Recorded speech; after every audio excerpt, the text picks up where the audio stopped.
कथा 7वें दिन बड़ी विस्तार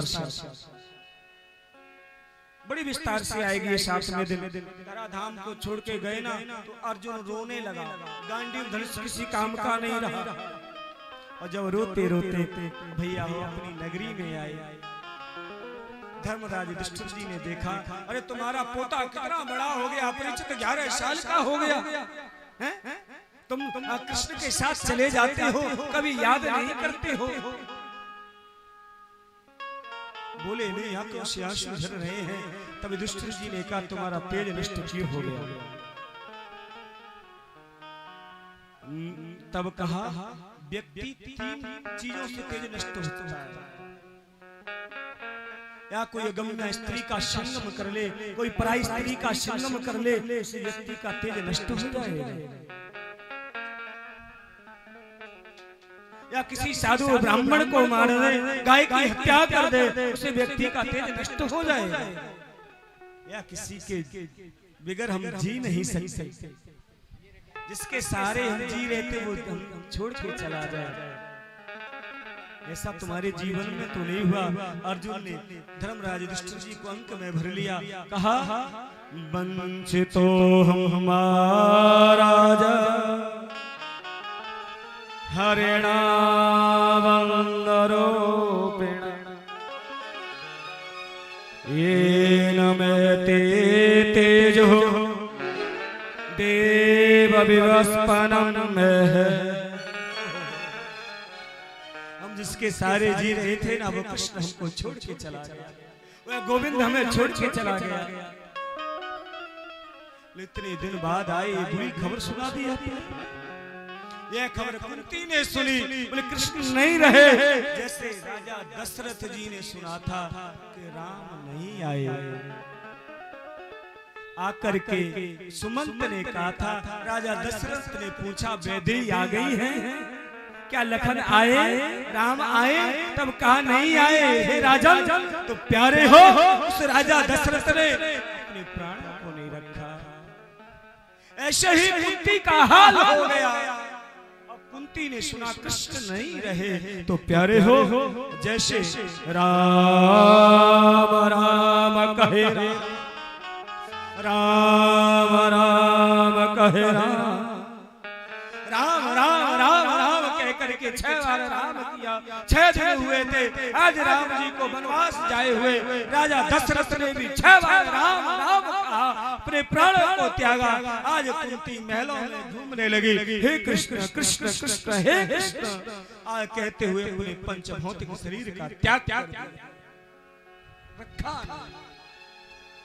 पांडव रोने लगे, रुधिर करने लगे और आज परीक्षित का राज्याभिषेक कर दिया। परीक्षित कहता है, बाबा बाबा मैं तो छोटा हूँ ना, मैं तेरे राज्य को कैसे संभालूंगा? आपका राज कैसे संभालूंगा? मंत्री को बुलाया, राज आप देखना बड़े हो जाए जब तक। राज को दे करके धीरे धीरे जाने लगे हैं। प्रेम से कहिए राधे। धीरे धीरे सभी भैया रास्ते में ठाकुर जी को प्यारे हो गए। द्रौपदी भी चली गई। एक क्षण के लिए धर्मराज युधिष्ठिर जी ने भी नरक का दर्शन करना था। बोले सत्यनिष्ठ युधिष्ठिर जी महाराज इन्होंने नरक क्यों देखा? बोले इन्होंने एक झूठ बोला था महाभारत में, एक झूठ बोला। इनके गुरुदेव ने पूछा था और कहा, भैया हो कि ये बताओ कौन मारा गया इस महाभारत में? तो उन्होंने कहा था कि भैया हो अश्वत्थामा मारा गया। उन्होंने ये नहीं कहा कि नर मारा गया, कि पशु मारा गया। और जब तक भगवान कृष्ण ने शंख का निनाद कर दिया, पता होते हुए ये कह दिया। एक झूठ बोलने के कारण एक क्षण नरक में जाना पड़ा। अपनी गद्दी पर बैठे गए। प्रेम से कहिए। और धीरे धीरे अब भागवत को आगे बढ़ा रहे हैं। राजा परीक्षित बड़े हुए और भैया हो और इनका विवाह हुआ। इनके 5 पुत्र हुए। बड़े पुत्र का नाम है जनमेजय और राजकुमार बड़ा सुंदर। जब बेटा पिता के कंधे के बराबर हो जाए ना, तो पिता को अपने बेटे को मित्र बना लेना चाहिए। हाँ, चाणक्य ने लिखा है पिता को अपने जब 16 साल का हो जाए ना, 16 साल के बाद अपने बेटे को बेटा नहीं समझना चाहिए, पिता को अपना मित्र समझना चाहिए, अपना भाई समझना चाहिए। लिखा है लाले पंचवर्षाणि ताड़े 10 वर्षाणि ताड़ेति प्राप्ते 16 वर्षे पुत्र मित्र वदाचरयेतः। 5 वर्ष तक के बच्चे को ताड़ना देनी चाहिए, लास्ट 10 वर्ष तक। 5 वर्ष तक के पुत्र को खूब प्यार करना चाहिए, लाड़ दुलार सब कुछ करना चाहिए, और 10 वर्ष तक उसको ताड़ना देनी चाहिए। और जैसे ही 16 वर्ष का हो जाए, 17 में प्रवेश कर जाए, तब पिता का जूता और बेटे का जूता बराबर हो जाए, तब उसको ताड़ना नहीं देनी चाहिए, तब डांटना नहीं चाहिए, उसको प्रेम से समझाना चाहिए, तो समझ में जल्दी आ जाएगा। आज भैया हो राजा परीक्षित ऐसा ही करते हैं, और सुंदर भाव है राजा परीक्षित का। और कहा तुम राजकुमार हो गए हैं, वेश छिपा छिपा करके जंगल में जाते हैं और जंगल में संतों की सेवा करते हैं। एक दिन क्या हुआ, एक बक्सा से सुंदर सा मुकुट पहन लिया और पहन करके सिंदूर जंगल में गए। सिंदूर जंगल में एक दृश्य देखा, एक गाय खड़ी है, एक बैल खड़ा है। बैल अकेले एक ही पैर पर खड़ा है और गाय रो रही है, गाय की आंखों से आंसू झर रहे हैं। राजा परीक्षित ने कहा, हे परीक्षित जी कहते हैं, हे देवी क्यों रो रही हैं? इस बैल के 3 पैर किसने काटे हैं इसलिए रो रही हैं? किसने दुख दिया है, किसने कष्ट दिया है? मुझसे छोड़ूंगा नहीं। तब कहा, देवी कहती है मैं स्पष्ट कर दूं, ये कोई और नहीं, गाय पृथ्वी माता है, बैल है धर्म, धर्म का भैया इस कलयुग में एक ही पैर है, वो है दान। और दान को भी लोग काटने के लिए खड़े हैं। हाँ, दान देते तो है नहीं, और देते हैं उनको भी रोकते हैं। ऐसे लोग भी हमने दुनिया में देखे। एक ही पैर बचा है, धर्म का दान, और काम में उसको छोड़ूंगा नहीं। राजा परीक्षित कहते हैं,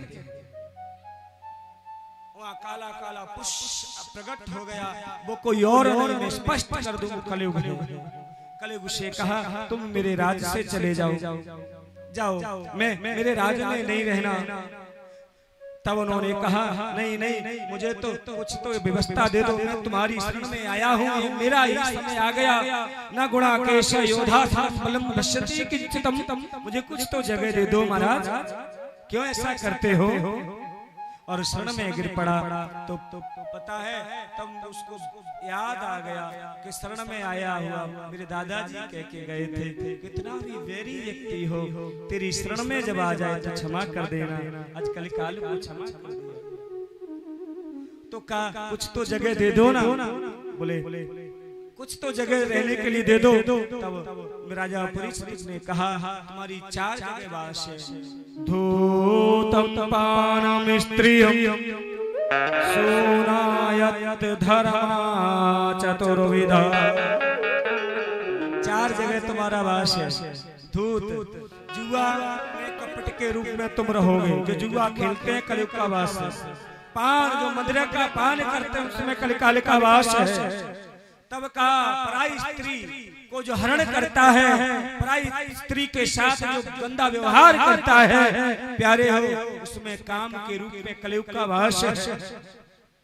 और कहा, गंदगी में कलयुग का वास। 4 जगह प्रधान कर दिया। बोले राजा परीक्षित के अंदर एक कोई है ही नहीं, ना जुआ खेलते हैं, ना शराब पीते हैं, ना गंदगी रखते हैं, बताओ। तो कोई एक अच्छी सी जगह दे दो ना। तब कहा, जाओ तुम्हारा शरण में वास है। मुख से निकल गया, पर गीता में लिखा है कि धातु नाम अस्मिकांचनम। इधर में कह रहे हैं शरण में कलयुग का वास है, और पर गीता कह रही है, गीता में भगवान ने कहा है, सोना मेरा ही रूप है, धातुओं में सोना मेरा स्वरूप है। लिखा है गीता में, धातु नाम अस्मिकांचनम, सोना मेरा रूप है। जो चोरी से कपट से कमाया हुआ सोना है उसमें कलयुग का वास है साहब। ध्यान कर लेना, जो कपट से चोरी से धन कमाते उससे सोना बनवाते हैं, या सोना मिल जाए या चोरी कर लेते हैं तो ध्यान करना उसमें कलयुग का वास है। और प्यारे हो उसी सोने के मुकुट को पहन के राजा परीक्षित गए। 7वें दिन कथा आएगी ये मुकुट किसका था। और भैया हो उसी मुकुट में सूक्ष्म रूप लिया, सूक्ष्म रूप लेकर के आज राजा परीक्षित के मुकुट में कलयुग प्रवेश किया। कलयुग ने भैया मस्तक में प्रवेश किया, मस्तक से बुद्धि को बिगाड़ दिया और एक जंगल में दूर गए। और दूर जंगल में जाकर के क्या देखा, समीक ऋषि के आश्रम पर। और समीक ऋषि के आश्रम पर पहुंचे ना, वहां समीक ऋषि बैठे हैं समाधि लगाकर। और श्रृंगी ऋषि भैया हो बैठे हैं समाधि लगा के। श्रृंगी ऋषि से कहते हैं कि हमें भूख लगी है, हम भारत के राजा हैं, हमें भोजन दो, प्यास है पानी पिलाओ। और संत समाधि में हैं और देखा कि सुनता ही नहीं है, ढोंगी है, कलयुग किलवारा है। तो वहाँ मरा हुआ सर्प पड़ा था, तो मरा हुआ सर्प गले में डाल दिया। और गले में डाला ना तो तुम्हें पता है चले गए वहां से। और श्रृंगी ऋषि का बेटा है समीक ऋषि और गौरमुख नाम के शिष्य और सरस्वती नदी के किनारे बैठे हैं, संध्या वंदन कर रहे थे। तो प्यारे हो अरे भैया अरे भैया अरे गुरुदेव के गले में एक राजा आया, मरा हुआ सर्प डाल करके चले गए हैं। तो अंजलि में संकल्प के लिए जल था और संकल्प करना चाह रहे थे भैया हो, तो वहां शराप दे डाला। तिथक्षया करुणा मित्रे चक्राजस्तसु, हे राजा तेने मेरे पिता के साथ इतना गंदा व्यवहार किया, तुझे 7वें दिन तक्षक नाम का राजा डस देगा। यह शराप प्यारे हम सबको लगा है, हम सब 7वें दिन मर जाएंगे। हाँ जी या ना जी, 7वें दिन मरोगे ना, 8वां दिन किसी के लिए नहीं बना, पूरी जिंदगी 7 दिन की। और प्यारे 7 दिन का श्राप मिला और गुरु जी की आंख खुले, समीक ऋषि की, श्रृंगी ऋषि की नेत्र खुले। तो श्रृंगी ऋषि ने सर्प को उठा दिया।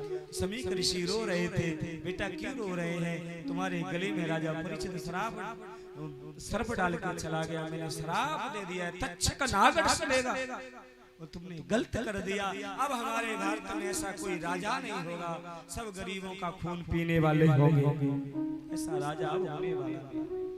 जैसे संत निर्भीक होकर के भजन करने वाले, अब ऐसा कौन राजा होगा। गौरमुख के शिष्य को भेजा, कहा राजा परीक्षित को खबर कर दो 7वें दिन तुम मर जाओगे। गौरमुख नाम के शिष्य गए, घर में राजा परीक्षित ने मुकुट को उतार दिया। वाह, जैसे ध्यान आया तो कहा, हे प्रभु आकाश से का तुम ही गिर जाओ, मैं शरीर को रखना नहीं चाहता। हे पृथ्वी मां तुम फट जाओ, मैं तुम में समा जाऊं। मैंने संत का अपमान किया है, मरना चाहता हूँ, कल जाऊंगा संत से क्षमा याचना करूंगा। जब तक गौरमुख नाम के शिष्य आए और राजा से कहा, हे राजन अपनी मुक्ति का उपाय कर ले।